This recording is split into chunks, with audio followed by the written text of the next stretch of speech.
Insulina është hormoni më i rëndësishëm në trupin tonë. Keq funksionimi i insulinës është ajo që shkakton sindrom metabolik ose rezistenca e insulinës dhe hiperinsulinemia. Besoj se jeni familjar me termin insulin për shkak të lidhjes ose i familiaritetit që keni me diabetin e tipit të parë. Pra shpëton jetën e personave që kanë diabet tipit të parë, sepse në ata persona trupi jonë nuk prodhon insulin. Dhe fatkeqësisht përdoret edhe si mjekim ke personat me diabet tipit të dytë.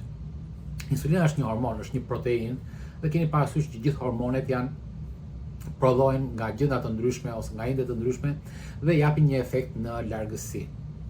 Çlirohen në gjak dhe japin një efekt në largësi. Insulina vet ka mbi 15 funksione, ndoshta më të famshme nga ato thash ju keni të lidhur me diabetin, po ka dhe shumë funksione të tjera jashtëzakonisht të mëdha. Është hormoni më i rëndësishëm në të gjithë jetës sonë. Si prodhohet dhe ku prodhohet? 2 minuta anatomi me fjalë. Insulina prodhohet në pankreas. Pankreasi është një organ që ndodhet diku mbrapa stomakut. Pankreasi vet ka 2 lloj qelizash, një palë qeliza që quhen acine, të cilat prodhojnë enzimat dhe enzimat derdhen në traktin intestinal. Flasim për amilazën, flasim për lipazën në pankreasin. Gjithashtu goja jonë prodhon amilazën, që sa fillon të ham ushqim, ne sekretojmë pështym dhe pështyma ka amilazë. Dhe grupi 2 të qelizave në pankreas janë ato që quhen ishujt e Langerhansit. Kemi 3 qeliza bashkë njëra me tjetrën, quhen qelizat alfa, në të cilat prodhohet glukagoni, qelizat beta në të cilat prodhohet insulina, për të cilën do flasim sot, dhe qelizat delta, të cilat prodhojnë një hormon tjetër që quhet somatostatin. Pra janë me miliona ishuj të vegjël dhe secili nga këto ishuj ka këto 3 lloj qelizash ngjitur me njëra tjetrën. Çfarë ndodh ose si bashkëvepron insulina me sheqerin në trupin tonë?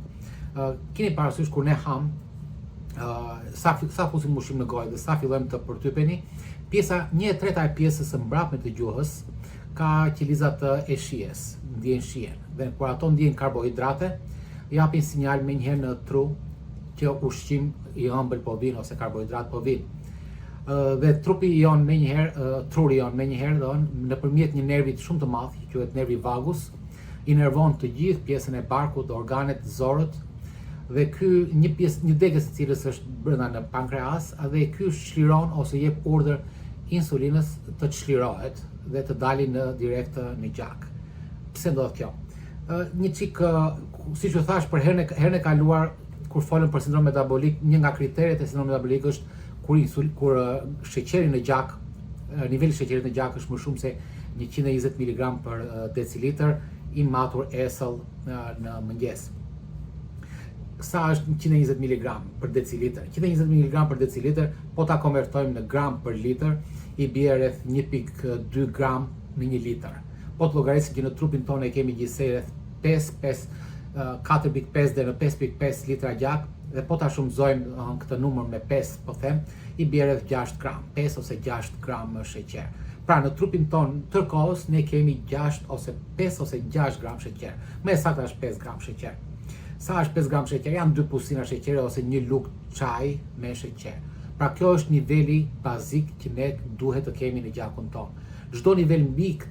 Çdo vlerë e sheqerit mbi këtë nivel shkakton, konsiderohet toksike, helmuse, dhe trurion menjëherë dhe reagon në mënyrë që të mbrojë veten. Pra është helmuse, është vdekjeprurse. Insulina çlirohet në gjak, siç u thash, kalon në të gjithë në qarkullim, dhe insulina është një nga 3 hormonet ose një nga 4 hormonet e cila ka receptor në të çdo lloj qelize të trupit tonë. Pra ka një veprim në çdo lloj qelize të trupit tonë, kockore, të muskujt, të dhjamit, të zemrës, të trurit, kudo ku ka qeliza kemi receptor të insulinës. Kështu që insulina direkt shkakton një reakcion ose shkon në çdo qelizë, hap një kod ose shtyp një kod atje në mënyrë që qeliza ta njohi dhe detyron qelizën që ta hapi një tub ose një port tjetër dhe të futet sheqeri brenda. Bashkë me sheqerin do futet edhe acidet yndyrore, sepse ne ushqimin e kemi të përbërë të larmishëm, me fjalë me yndyrna, me proteina dhe me sheqera zakonisht në ushqimin e përditshëm. por po do flasim vetëm për glukozën ose për sheqerin në rastin konkret. Pra insulina, veprimi i insulinës është që klikon ose hap një port ose hap një kod, 2-3 reaksione kimike ndodhin brenda qelizës, të cilat japin mundësinë qelizës të hapi membranën nëpërmjet një gypi atje dhe të lejoj glukozën edhe feti acid që të futet të brenda. Pra kjo është pak a shumë ndërveprimi një nga 15 funksione ose 20 funksione që insulina ka në trupin ton, që të heqi nivelin të heqi sheqerin nga gjaku. Ky është problemi për cilin duhet të jemi gjithmonë koshient çfarë po ndodh. Pse trupi jon ose truri jon reagon në mënyrë kaq të menjëhershme që të heqi këtë sheqer. Pse? Sepse sheqeri është toksik ose është helmus në gjak. Ky është problemi i gjithë sëmundjeve metabolike që folëm në videon e përparshme, është sepse ndodhin në kozgjatje. Ato zgjatin 10, 20, 25 vite. Pra kur dikush diagnostikohet me diabet ose me kancer ose me artrit, nuk është se i filloi sëmundja një javë para ose një muaj para. Kjo sëmundje ka 10-15 vjet, trupi jon ka vazhduar duke luftuar, duke përpjekur, duke u përshtatur, derisa vjen një kohë që këto ekuilibra, këto balanca dëmtohen edhe ne ndjehemi që jemi shumë keq dhe atëherë mjeku na diagnostikon me këto lloj problemesh metabolike. Është çik vonë, por nuk është se është fundi botës, me fjalë gjithçka mund të rikthehet përsëri mbrapsht, varet se si ne do ta menaxhojmë këtë sëmundje dhe si do të bëjmë strategjinë për të shëruar nga të gjitha këto lloj sëmundjesh që përmenda në herën e parë. Insulina duke futur sheqerin, insulina duke futur sheqerin dhe acidet yndyrore në qelizë, një nga funksionet e tjera që ka është që ul metabolizmin. Pra, kur kemi metabolizëm të keq ose metabolizëm të ulur, është pikërisht sepse kemi insulinë të lartë. Kjo është një nga dëmet më të mëdha që insulina bën. Nuk e bën për kastile, insulina ka një synim të mbjetesës, ajo është e lumtur që ka ushqim dhe me këtë ushqim dhe e fut kudo ku mundet. Qelizat e trupit ton përdorin sheqer dhe e djegin, nëse ka nevojë si energji, ata e djegin direkt, ndërsa nëse janë të mbushur me energji dhe nuk kanë nevojë, e shndrojnë këtë glukozë, këtë sheqer, e shndrojnë në yndyrë brenda në qelizë. Por gjithë qelizat e trupit ton kanë një limit, nuk mund të pranojnë shumë, kanë një hapësirë të caktuar që mund të mbajnë energji ekstra në kuptimin e feti acid ose në kuptimin e glukozës. Kemi një grup qelizash në trupin ton, të cilat janë të specializuara për të mbajtur, për të thithur, për të depozituar energjinë e tepërt. Dhe këto janë qelizat dhjamore. Në trupin ton, qoftë edhe i dobët, qoftë edhe i shëndosh, por si mesatare në trupin ton e kemi rreth 25% të masës trupore e kemi dhjam, ose qeliza dhjamore. Edhe një person që merret me sport ka të paktën 12-15% qeliza dhjamore në trupin e tij, ose pesha trupore janë me qeliza dhjamore, pavarësisht se mund të duket fiber ose i dobët. Dhe kjo përqindje mund të shkojë deri në 35-40% në varësi sa i shëndosh, sa obez dhe sa jo aktiv dikush është. Pra po marrim një mesatar që të kemi kollaj nga ana matematikore, me fjalë që 25% të masës trupore, po themi 1/4, 25% është 1/4. Pra nëse një dikush peshon 80 kg, 20% ose 20 kg prej kësaj peshe janë qeliza dhjamore, të cilat do depozitojnë energjinë. Qelizat dhjamore kanë një specialitet ndryshe nga gjithë qelizat e tjera, ka një plasticitet, si me thënë, që kanë mundësi që të zmadhohen, të rriten. Nëse gjithë qelizat e trupit mund të arrijnë të mos zmadhohen fare ose të zmadhohen deri në 1.5 herë gjithë, qelizat dhjamore kanë aftësi të rriten ose të zmadhohen rreth 20 herë në total.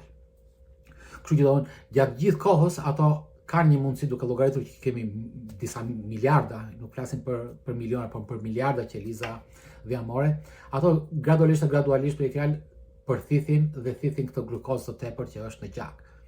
Pra, gjatë këtyre 10, 15 ose 20 viteve, ne ham siç u thash, në mënyrë jo korrekte, ne ham yndyrna o ne ham karbohidrate, proteina, ushqim të përbashkët. Por për kaq kohë sa ne ham karbohidrate do rritet insulina. Dhe në çastin që rritet insulina e vetmja funksion që ka në lidhje me sheqerin është ta depozitojë atë. Pra insulina nuk lejon që dhjami të tretet ose të shkrijë, të çlirohet në organizëm, e mban e izolon qelizën. Dhe e dyta, nuk le që sheqeri të çlirohet në qarkullim po ashtu. Pra, insulina ka disa funksione për mbijetesën, por në kohën tona moderne me fjalë ato janë realisht të dëmshme. Çfarë ndodh me qelizën? Qeliza dhjamore, siç e thash, durojnë, kanë një smadhim maksimal, një hipertrofi që quhet me fjalë deri ke 20 herë. Po kur arrin një pikë të tillë të fryrjes në vite, flasim goxha vite, membrana e saj hollohet jashtëzakonisht shumë dhe arrin një pikë që qeliza ka dy rrugë, ose të vazhdojë të pranojë ushqim, të pranojë insulinën, urdhrin e insulinës duke pranuar ushqim dhe të vdesi, ose të refuzojë insulinën në mënyrë që të mos marrë me ushqim përkundrazi të arrijë të çlirojë energji jashtë qelizës që të vijë në formën e saj normale.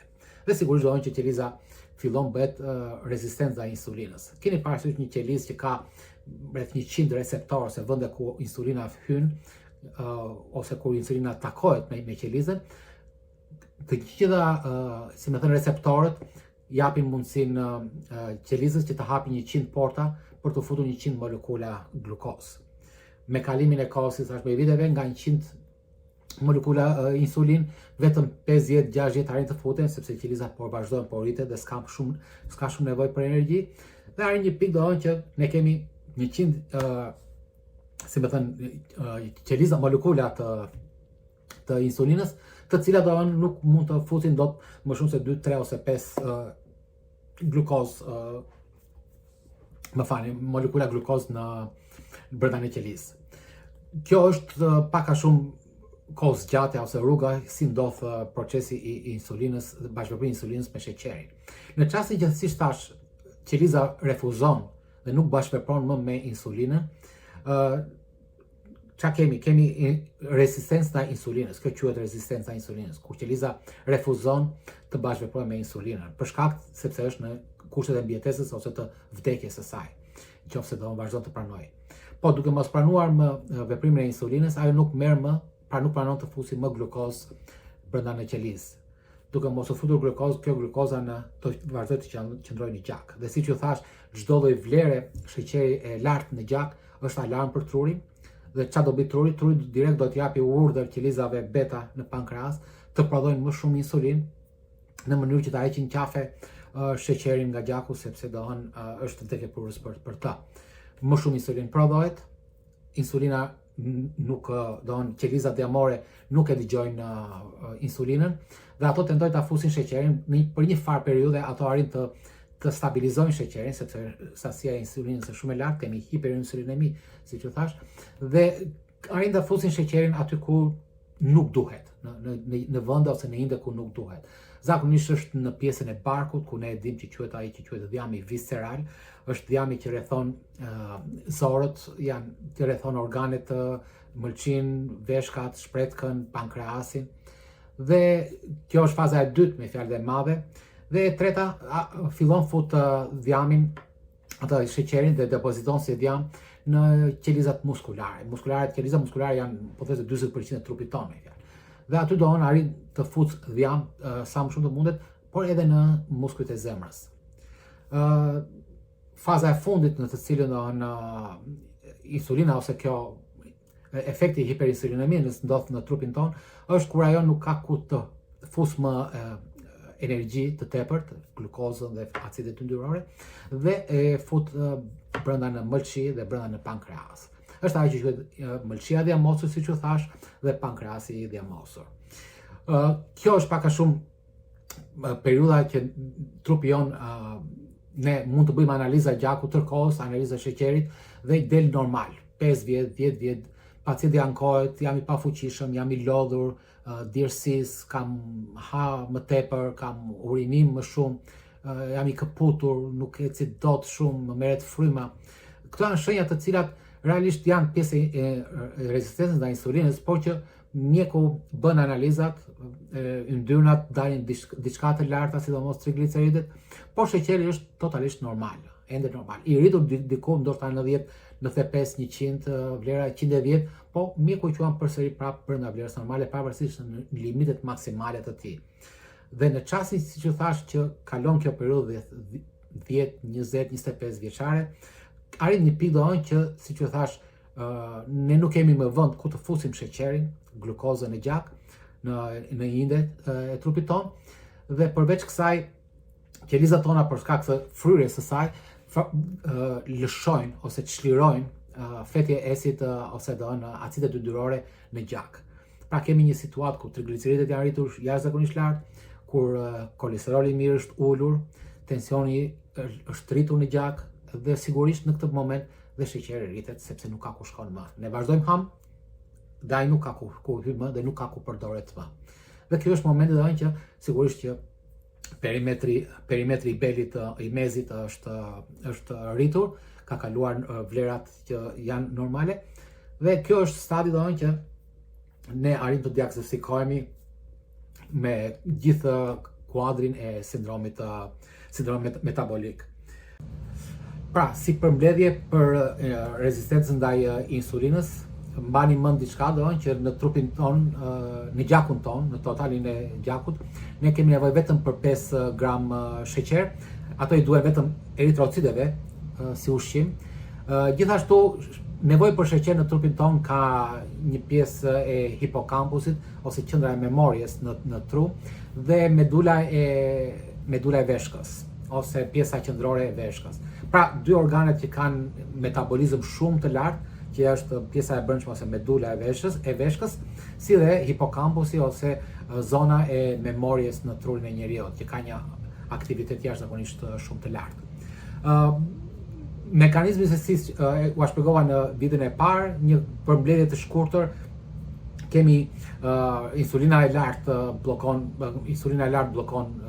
receptorët e insulinës, kemi rritje të qelizave, zmadhim të qelizave, rezistenca e insulinës, pra kur kemi rezistenca e insulinës, glukoza rritet. Kur glukoza rritet, truri jep urdhër dhe rritet insulina. Kur rritet, sa më shumë rritet insulina, aq më shumë rezistencë bëhet qeliza dhe aq më shumë rritet sheqeri. Pra është një feedback, që i themi ne feedback pozitiv, jo se është pozitiv, në fakt është negativ, po quhet feedback pozitiv. Në videon e ardhshme do flasim për diabetin mellitus ose diabetin tipit të dytë. Në mënyrë do ta dëgjoni një video, do të çik video e gjatë, por është pjesa më interesante që nuk e keni dëgjuar ndonjëherë, jo vetëm çfarë është sëmundja që ju e dini, por kush është shkaku, të cilën nuk u është thënë asnjëherë, dhe si ta shohim atë, e cila është 100% e shërueshme. Deri në videon e ardhshme, ju uroj gjithë shëndet të mbar. Nëse keni ndonjë pyetje, shkruani ke komentet poshtë.